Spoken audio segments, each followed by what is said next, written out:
जय मेरे मसीह प्रियो, मैं मसीह की बस एक सब। बात सबसे कहना चाहता हूँ। परमेश्वर ने एक अद्भुत समय हम सभी विश्वासियों को दिया है, और उसका आत्मा इन अंतिम दिनों के अंतिम समय के ऊपर वो हमें बस इकट्ठा करना चाहता है। समय पूरा हो गया है मेरे प्रियो, और अगर आपने मसीह की आवाज़ को अगर सुन लिया है ना, तो आप उसके पास लौट चले आओ। उस भेड़शाला में लौट चले आओ जिसमें वो हम समूह को इकट्ठा करना चाहता है।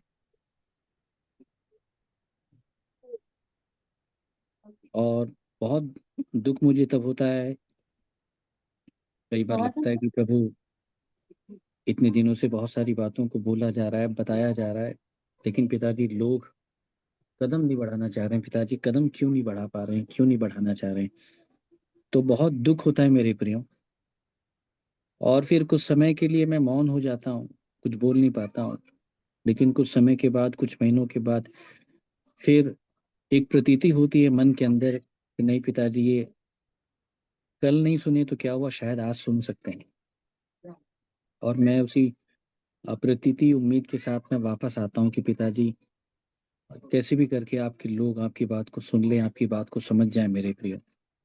और इसलिए मैं बार बार आपके बीच में आता हूँ। बस उद्देश्य यही है कि जो हमारे लोग हैं, जो हमारे पुराने लोग हैं, जिन लोगों ने इस सत्य वचन को सुना था, जिन्होंने आत्मा की रीति पे आरंभ किया था, लेकिन कहीं ना कहीं वो शरीर की रीति पे चले गए और नाना प्रकार की शिक्षाओं में, नाना प्रकार की बातों में फंस गए, पिताजी भी निकल नहीं पाए। और मेरे मन की उमंग यही है मेरे प्रियो, कि सबको उद्धार मिले।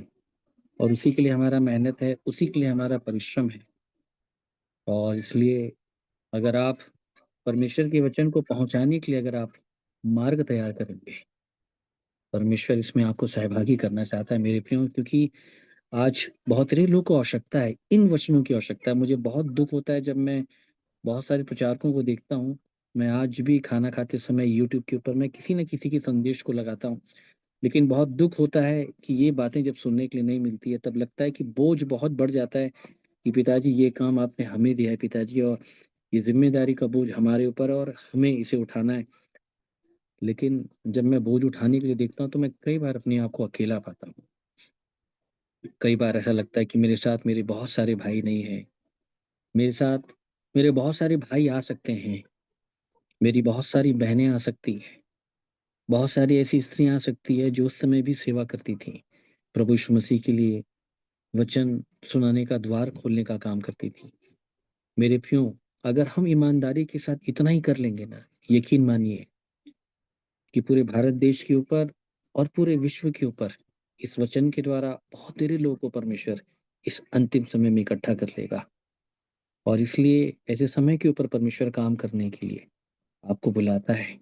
आपके पास अवसर है, और इसलिए अवसर को बहुमूल्य समझे, अपना समय परमेश्वर को दे, इस वचन को फैलाने के लिए दे मेरे प्रियो। और यकीन मानिए, मैं आपकी सेवा के लिए हमेशा उपस्थित हूँ।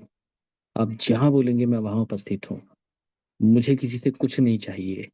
परमेश्वर का दिया हुआ बहुत आयत के साथ है, और मैं सब कुछ उसी के लिए लगाना चाहता हूँ। उसी के काम के लिए, उसी की सेवा के लिए लगाना चाहता हूँ। तो परमेश्वर इन बातों के द्वारा आप सभी को इस काम को करने के लिए आपके मनों के अंदर परमेश्वर इन बातों को प्रेरित करे। सो परमेश्वर आप सबके ऊपर अनुग्रह करे। Praise the Lord. जय मसीह की।